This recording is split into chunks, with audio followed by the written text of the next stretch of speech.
पाठ 18 नैनीताल की यात्रा। मैं बहुत दिनों से नैनीताल भ्रमण की कामना कर रही थी। मैं सोचती रहती थी कि न जाने कब मुझे यह सुअवसर मिलेगा। इस वर्ष ग्रीष्मावकाश में मेरी यह मनोकामना पूरी हो गई। 10 मई को मैं अपने माता पिता व भाई के साथ रानीखेत एक्सप्रेस द्वारा नैनीताल के लिए रवाना हुई। सुबह 6:15 पर रेल काठगोदाम पहुंची। हम यहाँ उतरे क्योंकि यही नैनीताल का निकटतम रेलवे स्टेशन है। आगे की 35 किलोमीटर की यात्रा हमने बस द्वारा की। घुमावदार पहाड़ी रास्तों से गुजरते समय यहाँ की प्राकृतिक छटा ने हमारा मन मोह लिया। हम दोपहर से पहले ही नैनीताल पहुंच गए। नैनीताल समुद्र तल से 1938 मीटर की ऊंचाई पर बसा है। इसे एक ओर झील ने घेर रखा है तो दूसरी ओर यह पहाड़ियों से घिरा है।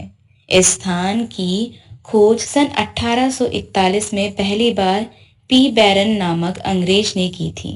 वह यहाँ की प्राकृतिक सुंदरता की ओर इतना आकृष्ट हुआ कि उसने यहाँ अपना घर बनवा लिया, जिसे पिलग्रिम कॉटेज नाम दिया।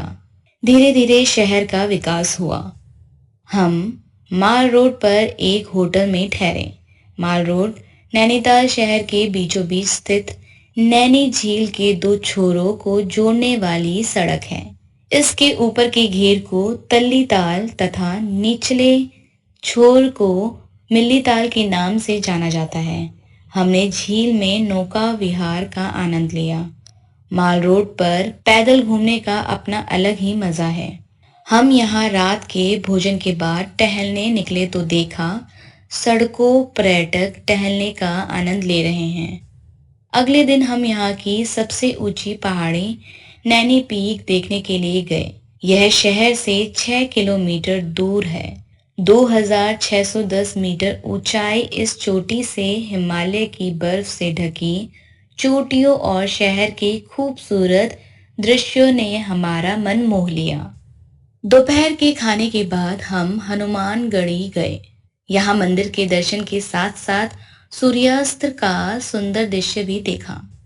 यहाँ का चिड़ियाघर अलग अलग प्रजातियों के जंगली प्राणियों के लिए प्रसिद्ध है। हमने यहाँ साइबेरियन टाइगर्स, हिमालय क्षेत्र के हिरण, पहाड़ी चीते जैसे दुर्लभ जातियों के जानवर देखे। अगले दिन सुबह हम भीमताल घूमने के लिए गए। यह एक बहुत खूबसूरत झील है जो नैनीताल से 22 किलोमीटर दूरी पर स्थित है। यहाँ का पूरा क्षेत्र शांत और प्रदूषण रहित है।